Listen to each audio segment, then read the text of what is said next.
Welcome to Startup 101, the 12 commandments of starting up a business. And we are going to look at these 12 key things. And as I walk you through them, begin to do a personal analysis of, where are you? What do you need to start doing? What do you need to stop doing? And what do you need to correct? Number one is this goes for everybody. If you really want to start and grow a sustainable business, one of your most important responsibilities is to fully understand customers' problems and ensure the product and service meets their need, in bracket, ease their pain. And this is why I always advise people never get into any business because you think that people have the problem. You need to ascertain the problem. You need to go talk to them. One of my basic principles in coaching any startup, I'm doing consulting with you to start a business. One of the things that you will go through, if you're really serious, you will go to the field and interview people. Talk with at least 200 people. If they're individuals, if it's a B2B business, talk with at least 50 to 100 institutions that you're planning to target. Establish that the problem is there and you fully understand the problem. And until you do that, you cannot do part B, which is you ensuring that the product and service meets their need. And when you miss this part, trust me, forget about sustainability. Forget about running a sustainable business, because in less than no time, you will be out of business because you built and launched a product into a market where maybe the problem doesn't really exist, or you do not understand the problem and your product does not really fit the problem that the target market is going through. So you need, the first commandment is, do you really understand the problem you're trying to solve? The product or the service that you are building, are you sure this product or service will ease their problem? And this is why you need to go to the field and ascertain that. When you do this, it is one of the pillars of sustainability tomorrow. Because what also happens here is that it helps you to also anticipate the size of the market. It helps you to anticipate the frequency of the problem, how often the problem exists or occurs. It helps you to project into the future how long this problem will continue to exist as long as you try to solve that problem. That's the power of this first commandment. Number two, you now need to build a minimum viable product. It is very important to build a minimum viable product. Launching a mediocre product as soon as possible and then talking to customers and iterating is much better than waiting to build a perfect product. But be careful not to launch a terrible product that can destroy your reputation forever. So in business, it is always recommended that you should build a minimum viable product first, take it to the market, test it with your potential customers or with your already existing customers, improve on the product or iterate the product, instead of waiting for the day you will have a perfect product before you go to the market. So a perfect product should be as an outcome of prototyping a minimum viable product. It enables you to actually now test the market better to be sure that what you are planning to invest all your money in to build is the right product for the right market. That is the power of an MVP. So if you're here and you're following this session and you're thinking of launching a new business, or even if you already run a business and you want to launch a new product under an existing business, build a minimum viable product. Take it to a smaller market. Take it to a small group of people. Give it to them. Let them try to use while you observe. As you're observing, you are taking notes for iteration. You are taking notes for improvement. One thing I love about this concept of minimum viable product is it pushes you to go to the market as soon as possible instead of waiting to keep perfecting until it is perfect. There are many people that have not launched a product because they are afraid it's not perfect. And at the end, the idea completely dies or they launch very late. As the word says, minimum and viable. You don't need to be perfect. Just create something in a way that somebody can use it. And while they are using it, the color may not be the best, the size will not be the best, the packaging may not be the best yet. But if somebody can actually use it for the purpose of enjoying the core benefits or the purpose for which you created the product, you are good to go. Test it in a small market. Then take notes, improve. Then you will actually increase your chances of building a perfect product with data and with experience. Always do this when it's a new business or when you are launching a new product under an already existing business. Number 3, take time to calculate your startup costs and be as lean as possible. Yes, there's something I always encourage people to do called startup cost budget. Now, what does that mean? It's a very simple concept. If you're here and you're thinking of starting a business, one of the first things I recommend you to do is to build a total budget of what you need to start up that business. What is the startup cost? And what's the best way to do that? Go to the market, sit in the house or in your office or wherever, and write down everything you need to start up that business. Then go to the market and get the market price of all of those things that you need and write it down. You will, that's your startup cost. You will be able to see what you need and how much it costs. And the good news is, as I always advise people, during your startup stage, be careful, pride should not lead you. You cannot build a business and be proud at the same time. You cannot build a business and be full of ego at the same time. What can you bet from your network? That's what has the power of making that list. Begin to look at what can you bet from somebody in your network that they have this thing, so you can save money. You understand? But the first step is do a list of everything that you need. Have a total global budget of that startup that you want to start. Even if you want to launch a new product right now, if you are listening to me, you want to launch a new product and your company or business is already existing, what is the product launch cost? What do you need to launch that product and how much? And what can you leverage to get for free from your network or sister organization?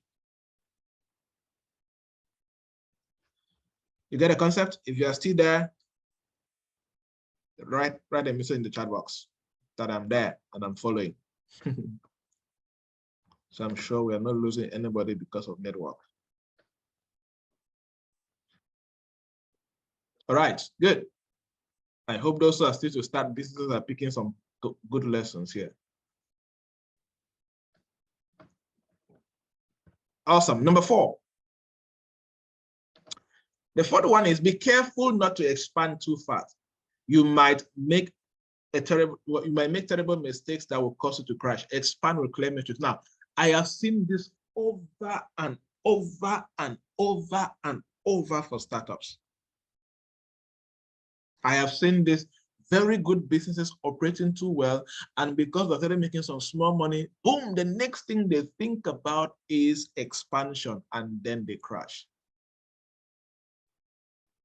Expansion with no structure, and then boom, this crash. Be careful not to expand too fast. I've seen many startups with very good ideas, very innovative businesses, doing some good sales, but yet when they take the step to expand, because they're expanding the wrong way or they're expanding too fast, they end up crashing. So I always encourage people or startups to put some metrics in place until you achieve the metrics before you can expand. For example, let's say that you're following this session right now and you already have a business in one location, either in Johannesburg, in Douala, or in Lagos, wherever. You have one location right now. And you think that you have more customers than you used to have and sales are doing good. Now you are excited to make more money and you're like, okay, the best way to make more money is to open another branch. Okay, well done, that's good. I will advise you now to set a couple of metrics. Metrics number one could be you will only expand when the business can make consistently at least 1 million, 2 million, 3 million monthly profits. You put an amount that I will only open a new branch if this business can make consistently for 4 months, at least monthly profit of at least 2.5 million or 3 million. You put an amount and then you start tracking that matrix. And if you operate consistently for 4 months and you are able to make monthly profit for 1 million and above, or whatever amount you put, you tick that matrix. That's a good sign that, okay, you are this percent ready for expansion. Another matrix could be staff matrix. You now put a matrix that, okay, you know what? I am going to expand. I am going to expand this business when we have a staff capacity of at least 10. Staff capacity of committed people with contract, and we know that these people are ready to dedicate their time to work for this business. You have 10 workers, you take it. Another matrix could be assets. Okay, we are going to expand when we buy the following assets. It could be computers, it could be machines, it could be whatever that you need to do your business very well. You establish certain assets. Another matrix should be capital. I am going to expand this business when the current headquarters is operating on a minimum capital of at least 15 million or 20 million, whatever amount you put the capital. Another matrix could be, you know what, we are going to expand when we have at least 5 million francs or 10 million francs or 1 million francs in our reserve account. Then we expand. Now, these are all important metrics I encourage businesses to have in place before they can expand. Another matrix could be you set for yourself as a leader. I'll be able to expand this business if the business itself can function for more than 2 weeks without my presence, then it can expand to open a new branch.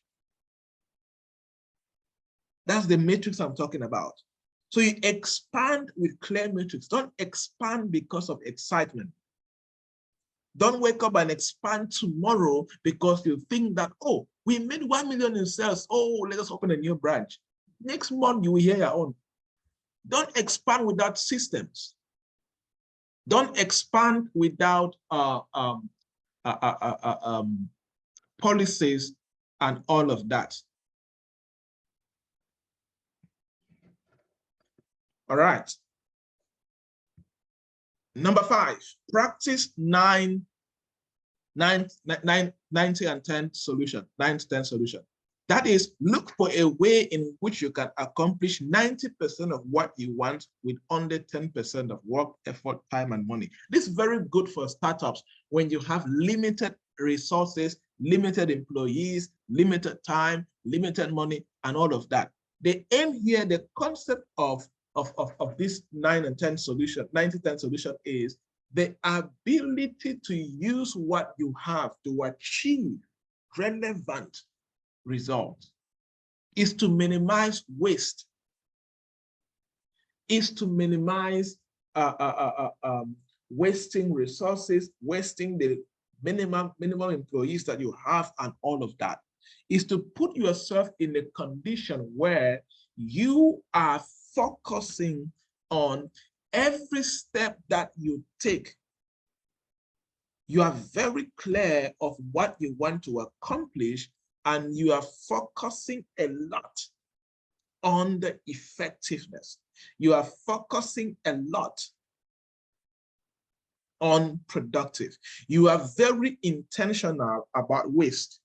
You are very intentional about losing money on things that you should have avoided as an entrepreneur. That's the purpose of this. There are many entrepreneurs that they always, how do I say? They always lose money. They always lose money because of waste, poor planning, poor organizing, and all of that. And because they are not conscious. And because they are not conscious of how they are going to make maximum use of what they have to get the best results that they can get. For example, you need to do marketing and get more customers for your business. Now, in all the marketing channels that exist, you have only 50,000 francs as your marketing budget. For example, you have very minimal marketing budget. You cannot just go excitedly and choose social media adverts. You cannot just go excitedly and choose radio adverts. No, you need to analyze out of all the marketing channels available, which one can we use the little money that we have to get maximum customers? You now do your research. Which channel can we use with the minimum money we have and get and generate leads? Generate leads which we can convert to customers. Number 6, do not go after public hyping too early. Focus on getting traction. Focus on building strong systems and making sales. This is like a canker worm among young entrepreneurs nowadays. A lot of social media hype with nothing to show for. A lot of social media hype with really no result on ground. It doesn't help you in any way. It doesn't help you in any way. When you are really building a business, I always say something. This thing is transfer results offline to online. It's not about transferring online to offline. So people hardly even do that. You can only transfer customers as leads into your offline business or into online money, whatever, offline money, whatever you want to do. But you see, many people have gotten so excited and they have overhyped themselves and they only live on that hype with no result on ground. So you need to forget about going after public hyping too early and focus on getting traction. And there's a difference between hyping and marketing. Hyping is about claiming that you are doing well, claiming that you're doing good, claiming that you're succeeding and impressing people. That's hyping. Marketing is getting money. Marketing is doing what you have to do to get the traction and make the sales. Why go too public where you don't have systems and policies that govern your business? You see, like there are many people let's example in Cameroon, for example, many entrepreneurs in Cameroon who they make a lot of noise on social media, and in real sense, they don't have any business. Their business in their laptop and their Facebook pages. Not as if they're specialized in online business. No. What they're doing is moving in different meetings and events and snap pictures and claim how they're CEOs, as if going to events makes you a CEO. It doesn't, right? So one of your goals in business is get traction, make sales, and build financial traction. Let somebody look at your systems, your financial structure system, and see that you are making money. Money is coming in terms of sales, money is going out in terms of expenses, and these expenses are helping to build a business. Build strong system. What is your recruiting system? What is your asset management system? What is your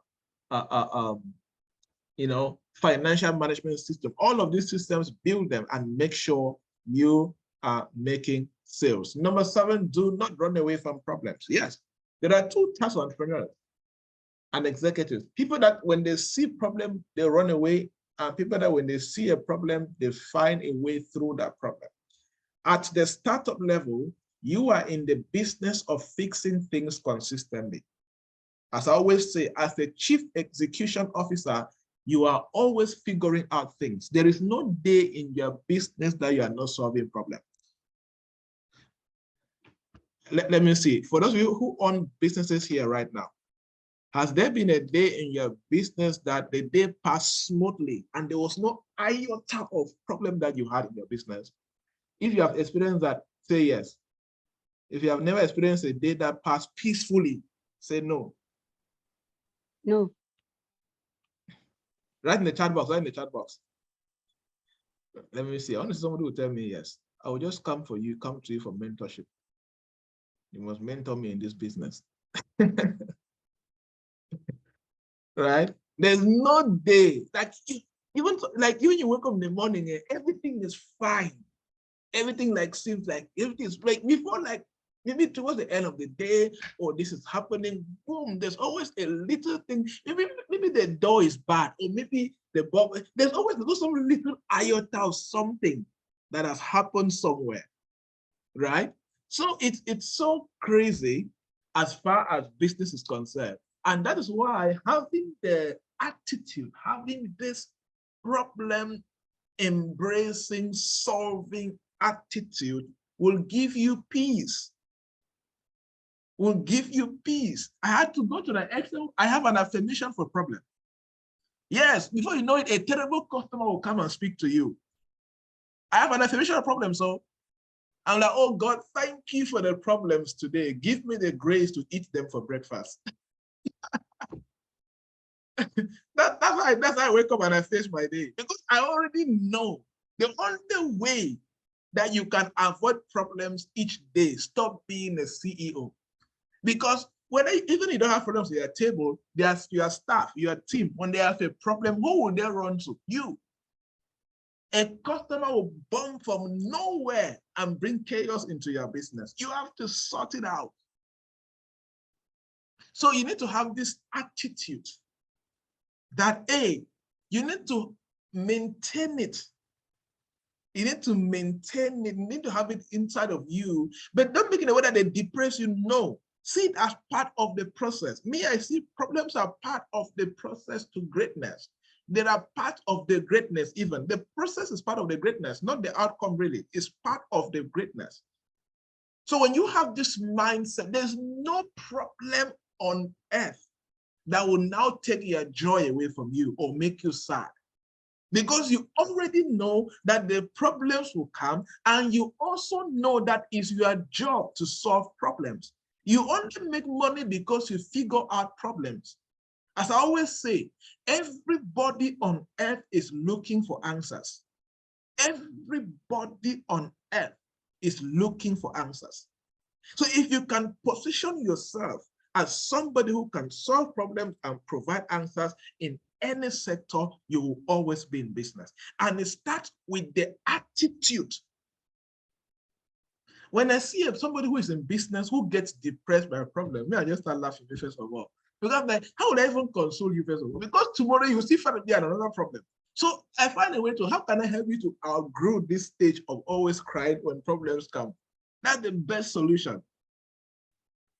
Consolation will not help you. And see, consolation doesn't have any business in terms of when it concerns problems in business, because they'll happen tomorrow. They'll happen the day after, they'll happen next year, they'll happen 10 years, in 10 years to come. So you just need now to build this attitude of problem solving and manage your emotions. Okay? At the startup level, you are in the business of fixing things consistently, especially when there is no blueprints to follow. Yes. In a more established company, let's say like MTN or these bigger companies, they have more stable systems and policies than on startups. So the way they're always solving problems is way different than us who are still young companies, because we don't have any blueprints. There are things that still happen with us for the first time. They're like, how did they solve this kind of problem?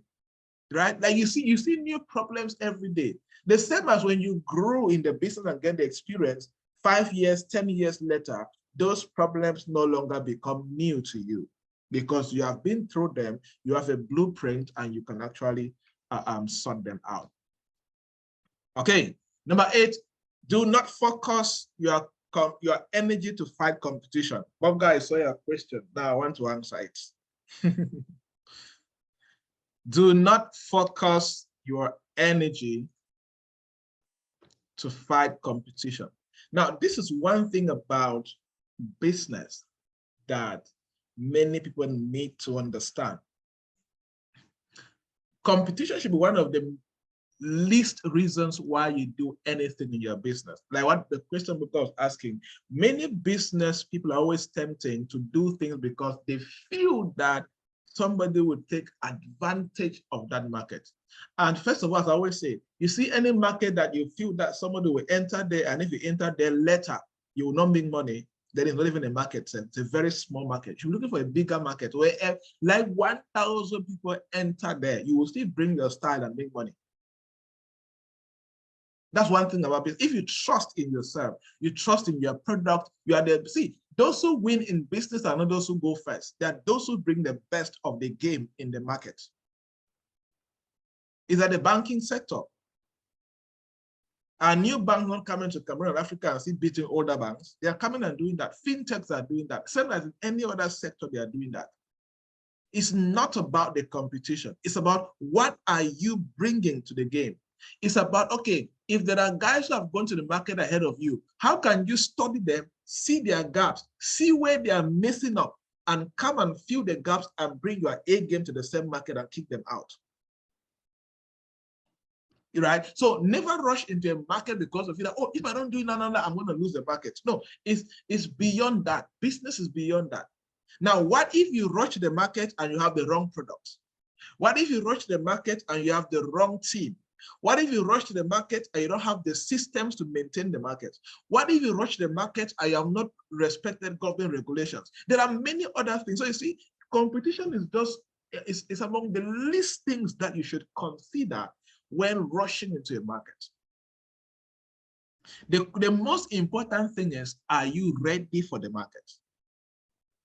Can you enter a new market and still sustain your default business or the other market where you left?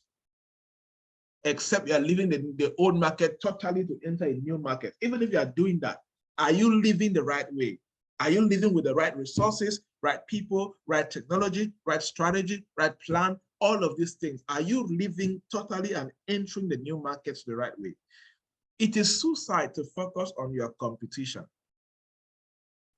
Focus on creating your unique value base based on gaps identified in the market. This is the secret. Because the good news is, in every business, it's okay for you to bring better products and seize customers from already existing business. It's totally okay. So the value you are bringing, is it unique? And is it going to fill the gaps you have identified in the market. It turns out that spending any time worrying about your competitors is nearly always a bad idea, because sometimes people who don't have the right attitude can quickly get emotional. Yes, can quickly get emotional. That's why your biggest strength, especially for startups, and worst of all, if you're trying to compete with companies that have more money than you, more staff than you, more equipment than you, more exposure, they have everything more than you. Imagine a new telephone company startup now that's trying to compete with MTN.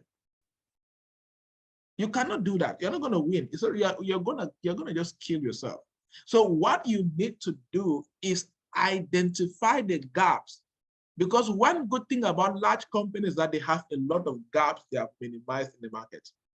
They have a lot of gaps in the market that smaller companies can tap into and fill those gaps and start building their strength from there and grow gradually. So do not focus your energy to fight competition. Focus your energy on creating your unique value-based proposition and fill the gaps you have identified in the market. Commandment number 9, be careful about co-founders or partners. Be careful about co-founders or partners. This is very important. Many people have started very good ideas, but the wrong partners killed it. The wrong partners destroyed it.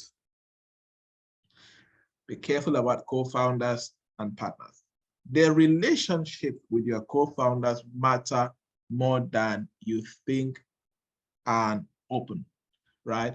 And open, honest communication between founders make future debacles much less likely. Now, this is very important. If you're thinking of starting a business with somebody as a co-founder or a partner, have you guys done what you need to do? Number one, have you guys really talked about this idea? Do you guys really know each other that much?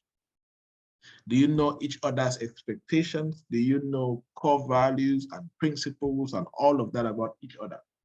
Do you have it documented? Very important. If you are co-founders, okay, make sure there is a co-founders agreement duly signed by the two co-founders with witnesses. Do you have partners? Okay, there should be a partnership agreement. Do you have investors? There should be an investment agreement. And I always encourage, make sure that if you want to bring a co-founder, talk to an expert. The two of you alone cannot be able to create a good co-founders agreement. There'll be bias. Greed can be in the process. So you need to bring an external expert to work on it. And the most important thing in this are responsibilities. Responsibilities should be clearly communicated and agreed. And there should be consequences when somebody fails in their responsibilities.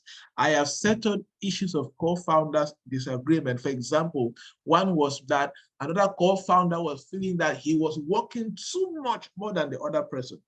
Yes, and you cannot feel fine with that. You cannot be putting in 9 hours every day in the same business, and you guys claim to be co-founders and almost having equal shares, but the other guy is putting about 4 hours or 3 hours or less and showing less seriousness. He comes late to meeting, comes late to customers meeting, doesn't do tax on time and all of that, and is only complaining. It's going to hurt you. So establish the responsibilities in the co-founders agreement, and everybody knows about it. Because for this business to be sustainable and be relevant tomorrow, 2 weeks, 2 months, 2 years, 20 years from now, then the co-founders must clearly know their responsibilities, and they must be willing to go the extra mile altogether.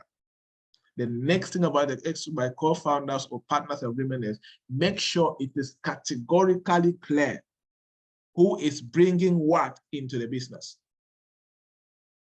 Don't just go excitedly get somebody as a partner. What are they bringing into the business? Have you ascertained clearly what they are bringing, will it help to advance the business forward? If yes, by how many percent?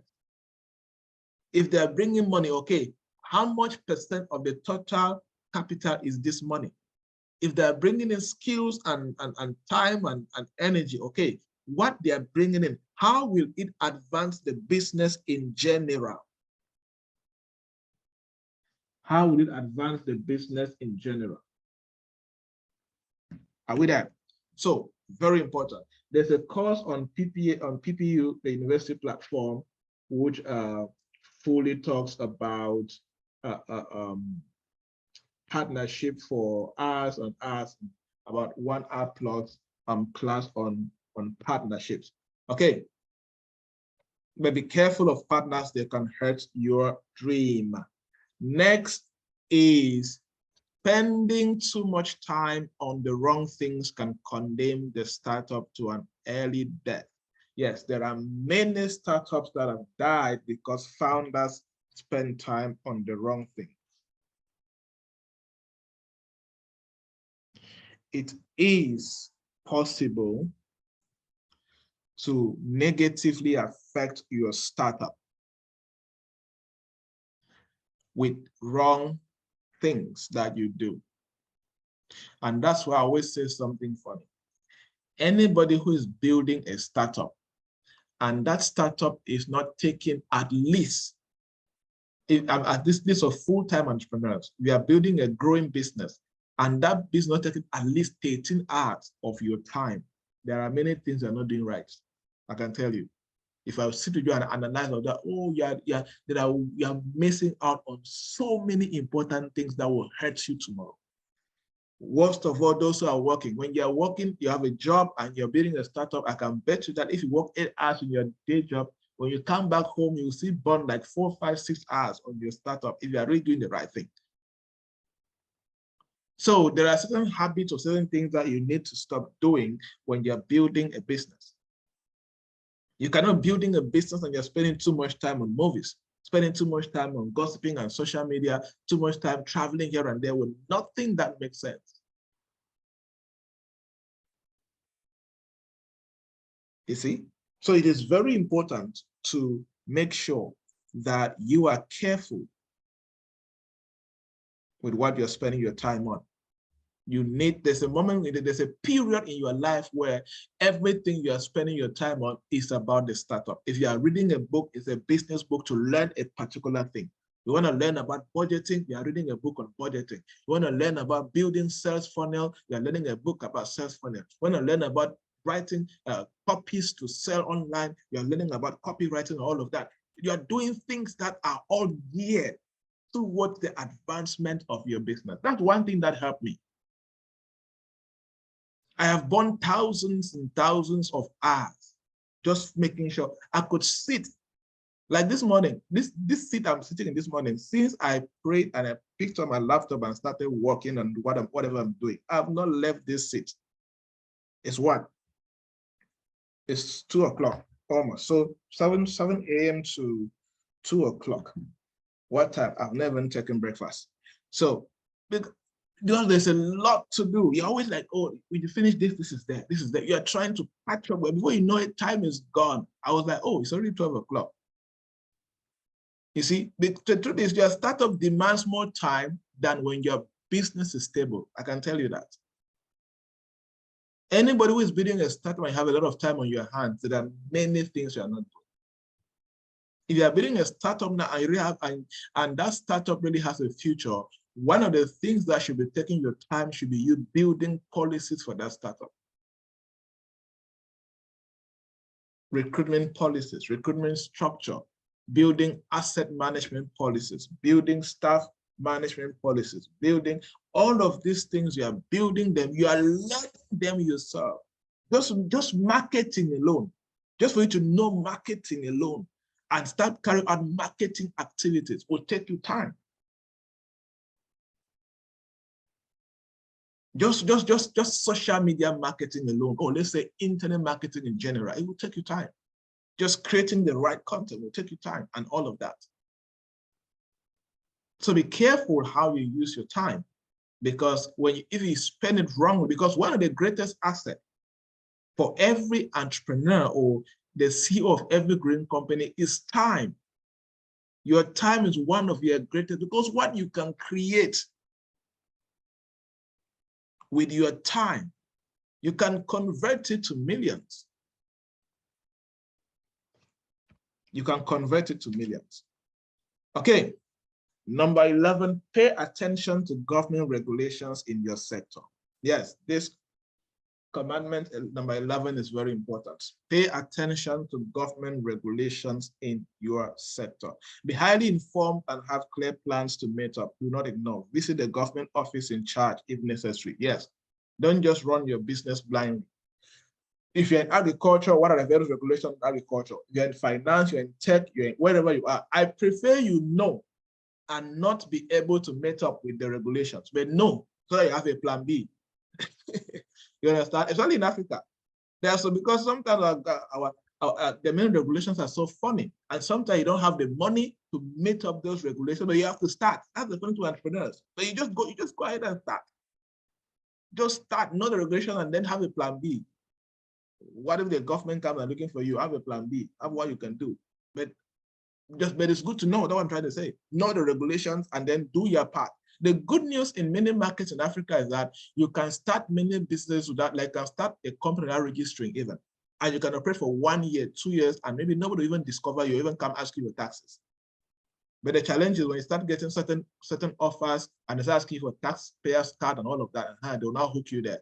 But of course, there are certain things that starting the process, create a logo, create a Facebook page, do whatever you want to do, start, and then make sure you know the regulations and start meeting up the regulations one step at a time.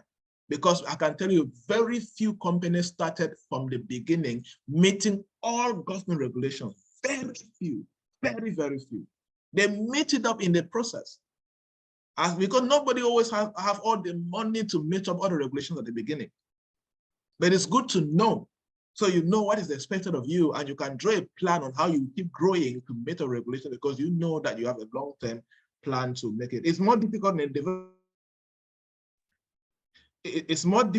a developed country like the US and Canada and Europe, where everything is so highly stabilized, and before you do any single move, you cannot do anything without papers when you are not fully legalized. Okay, it's not much, so you have to start. But the good news for them also is it's affordable and easy to actually register per se and get it done.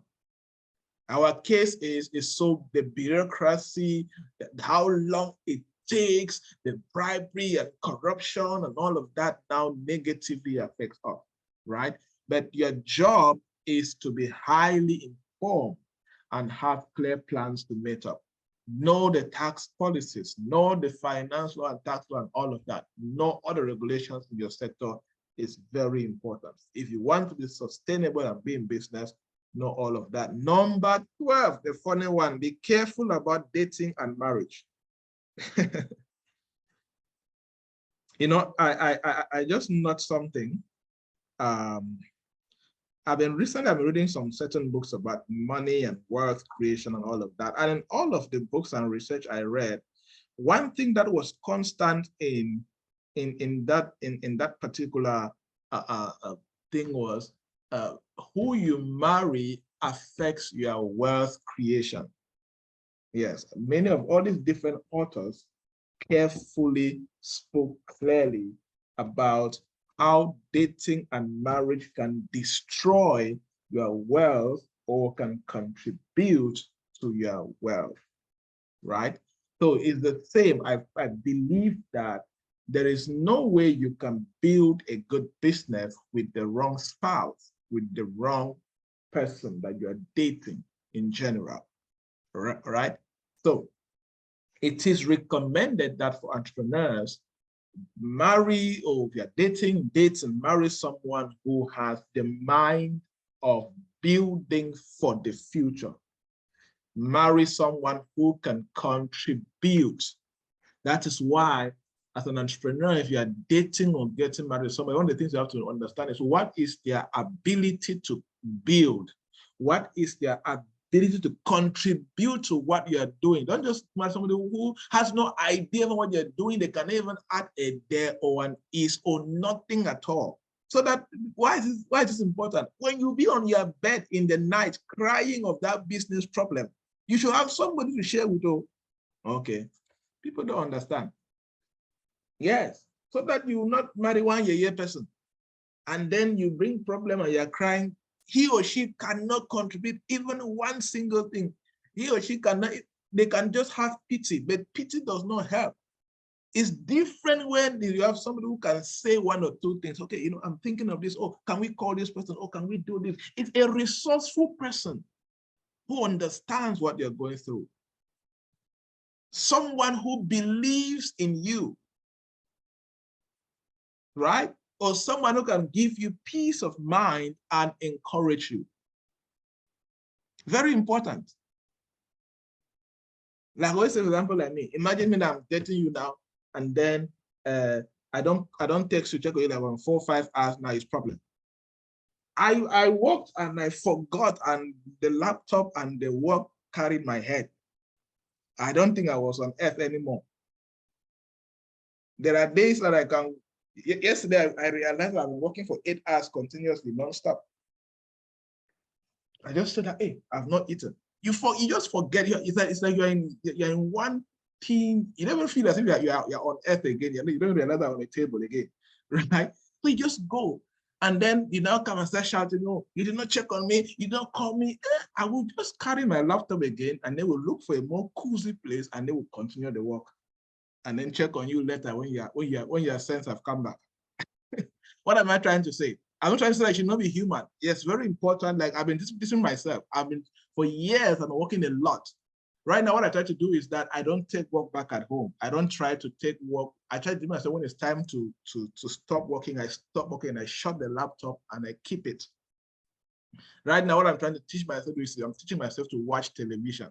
I'm trying to teach myself to go back to watching movies, like watch television. I'm not, because it's like it was deleted from my system. So I'm not teaching myself now to watch TV. So when it's now around 9 o'clock, I try to shut down my laptop and all of that, and I watch movie for about an hour, and then I go study, and yeah. So, but I'm not saying I should be thought like a robot. No, don't be a robot. We need family is very important. Me, I like family.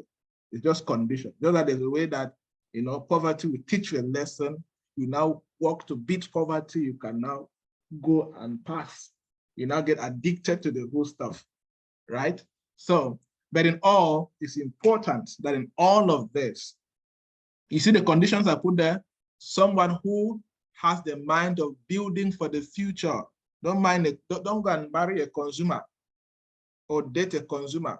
Every small thing, let's buy a dress, let's buy this latest gadget, let's buy this, let's buy that. You are finished. You use a capital to satisfy him or her. Dangerous person for the future. But I'm not saying you should not live a good life. Live a modest life as you build, but it should be reasonable. There should be some thought, there should be some planning, there should be some purpose in what you do. Number two, someone who can do what, who can contribute. They must not be the best like you in what you do. They must not have the wisdom that you have in what you do, but they can bring something to the table. They can be resourceful. They can recommend. You can even worry about something and they take their laptop, go on the internet and do a research for you and say, hey, this is what I discovered here. I think if we do it like this, it's going to work, right? They can contribute. Someone who believes in what you're building. Very important. Someone who can give you peace of mind and, of course, encourage you in what you're building. This is very important, except you have decided to be a eunuch and never marry. So that we'll celebrate you as a eunuch entrepreneur of the year. Then this point does not concern you.